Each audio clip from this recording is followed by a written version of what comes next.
is a narrative in the Old Testament that, to be completely honest with you, I find the most shocking in the entire Bible. It is possibly unsuitable for younger audiences. Before proceeding with this video, it's crucial to clarify that the content is not appropriate for all ages and may evoke painful memories for some viewers. The story I'm referring to is found in Judges, chapters 19 through 21. While many are familiar with chapter 19, few delve into the full progression of this account. I believe there are profound lessons we can learn from such a distressing tale. First, I will recount the story in dramatic detail, followed by an exploration of the lessons it offers. Let us turn to the book of Judges, chapter 19. In those days, when there was no king in Israel, a Levite who lived on the slopes of Mount Ephraim took a concubine from Bethlehem in Judah. To understand this context, it's worth noting that the Levite resided in northern Israel, while his concubine or wife lived in the south in Bethlehem. The story unfolds with the woman being unfaithful to the Levite, leaving him and returning to her father's house in Bethlehem, where she stayed for 4 months. Eventually, the Levite decided to go after her. He traveled from the mountains of Ephraim to Bethlehem to reconcile with her and restore their relationship. Upon arriving in Bethlehem, the woman's father warmly welcomed him with generous hospitality. Several times, the Levite attempted to leave with his wife and return home, but the father insisted they stay one more night. This scenario repeated for several days until the Levite finally resolved to leave. It was then that tragedy began to unfold. The Levite and his concubine set out on their journey back north toward Ephraim. As they neared Jebus, later known as Jerusalem, and evening approached, the servant suggested they stop in the Jebusite city, but the Levite refused, insisting they would not stay in a foreign city. Instead, they pressed on to Gibeah. In Gibeah, as night fell, no one extended hospitality to them. In Israelite culture, offering shelter to travelers was a fundamental virtue. Finally, an old man found them in the town square and inquired why they were still without a place to stay. Learning of their plight, he invited them into his home for the night. The Levite gratefully accepted, assuring him they only needed shelter and a little food for themselves and their animals. However, the story takes a grim turn. During the night, wicked men from the town surrounded the house and demanded the old man hand over his guest so they could abuse him. The old man pleaded with them, urging them not to commit such an atrocity against his guest. Instead, he offered them his virgin daughter and the Levite's concubine, begging them to spare the man. What follows is unthinkable. In verse 25, we learn that when they refused to listen, the Levite pushed his concubine outside, and the men assaulted and abused her throughout the night. At dawn, they released her. Can you now see why I warned this video might be unsuitable for younger viewers or those with traumatic memories? Imagine the horror of these men repeatedly dishonoring the woman. Eventually, she returned exhausted and collapsed at the doorway of the house where her master was staying, barely able to reach it. At daybreak, the Levite opened the door to resume his journey and found his concubine lying at the entrance with her hands on the threshold. When he ordered her to get up, there was no response.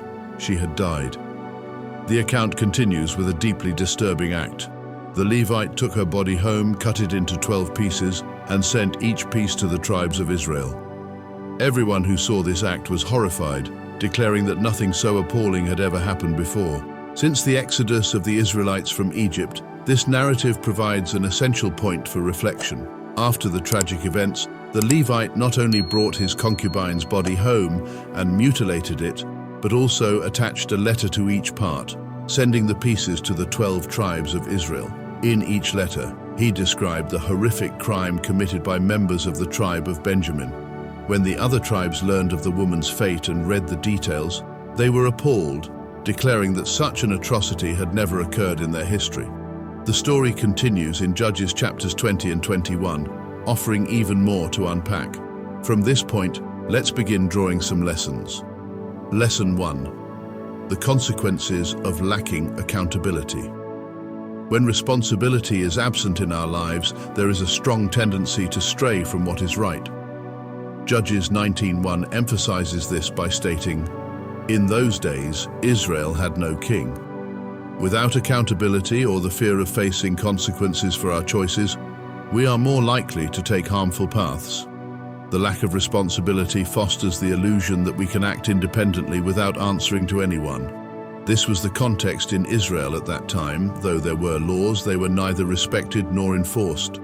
The result was that people engaged in actions they would likely never have imagined otherwise. This absence of accountability set the stage for a cascade of unexpected and harmful events. Lesson 2. Recognizing the value of every human life. The second lesson highlights the importance of treating every human being as a bearer of God's image. In the narrative, the old man displays a distorted perspective when he suggests that it would be wrong to harm the Levite, but acceptable to do as the mob pleased with his daughter and the Levite's concubine. This mindset reflects a belief that the lives and dignity of women were less valuable than those of men. It is crucial that we see every individual as someone created in the image of God, carrying intrinsic worth. This understanding should shape our attitudes, especially when consuming inappropriate content online, ensuring that we treat others with respect and dignity. Lesson 3. The danger of drifting away from God. The third reflection focuses on how distancing ourselves from God makes us vulnerable to engaging in actions we never thought possible. Examining the book of Judges as a whole, we see a nation gradually turning away from God. Chapters 19 through 21 represent the culmination of this drift, demonstrating just how far the nation had fallen. This narrative serves as a warning to us all. Without a close connection to God, we risk straying and committing actions that once seemed unimaginable. Staying close to God is vital to resist temptations and sins that might otherwise overwhelm us. Unfortunately, the story grows even more complex in chapter 20, where a civil war erupts between the 11 tribes of Israel and the tribe of Benjamin over the heinous crime committed by the Benjamites against their own fellow Israelites.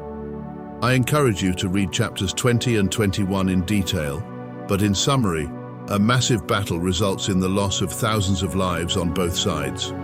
By the end of the war, only 600 Benjamite men survive. Lesson 4. Every wrong decision brings consequences. In chapter 21, the remaining 11 tribes begin to feel compassion for the tribe of Benjamin, concerned about their potential extinction. The 600 surviving Benjamite men have no women from their tribe left to marry and continue their lineage. This compassion, however, leads to yet another dilemma as the tribes grapple with the fear of losing one of Israel's 12 tribes. This situation illustrates a critical truth. Every wrong choice we make carries unavoidable consequences. Despite the Benjamites' initial grievous error, the decision of the other tribes to wage war and slaughter thousands was another choice that now brings undesirable outcomes. The Benjamites, too, face the repercussions of their own destructive actions. Every decision, whether good or bad, carries consequences that shape our future. Often, we are compelled to confront the repercussions of our past choices. This narrative emphasizes that while we can choose our actions, we cannot choose the consequences that follow. The story goes on to show how the Israelites made yet another poor decision by allowing the Benjamites to abduct women during a festival. They justified this act to avoid breaking a prior oath in which they vowed not to give their daughters to the Benjamites as wives. This event illustrates how one bad choice often leads to another, creating a cascade of unexpected and sometimes disastrous consequences. During this festival, 200 Benjamite men kidnapped women who were dancing, taking them away as their wives. I understand this is a shocking story, and I've done my best to summarize it briefly. The main point, however, is that one poor decision often triggers another, and a series of bad choices can negatively impact countless lives. In this case, many individuals suffered due to a single wrong decision. Some men from Benjamin faced deserved consequences, but the majority of the tribe, who had no direct involvement in the original transgression, perished in battle. Additionally, the people of Jabesh Gilead suffered losses, and women were forcibly taken from their homeland, becoming victims of these circumstances. Fifth and final lesson: God offers grace, even amid destructive choices. The book of Judges concludes by recounting how the Benjamites, despite their actions, were able to rebuild their cities, live in them, and receive another chance. Each Israelite returned to their tribe and family, reclaiming their inheritance. The final verse of the book highlights a recurring theme. In those days, Israel had no king. Everyone did what was right in their own eyes. This statement summarizes the entire book of Judges, underscoring the absence of effective leadership and the consequences of each individual following their own path. Even in the face of destructive decisions, God demonstrates His grace by allowing the tribe of Benjamin to recover and rebuild. However, it's essential to understand that while grace is abundant, the consequences of our decisions remain, often unpredictable and beyond our control. If there's one thing I hope you take away from this video, it's that every choice we make brings consequences, some of which we may not foresee. And with that, we conclude another video. I hope today's lessons have touched your heart and encouraged you to reflect on the outcomes of our decisions. If you enjoyed this content, don't forget to like the video, share it with your friends, and of course subscribe to the channel so you don't miss any upcoming videos. Your support is vital as we continue growing together on this journey of learning. God bless you, and I'll see you in the next video.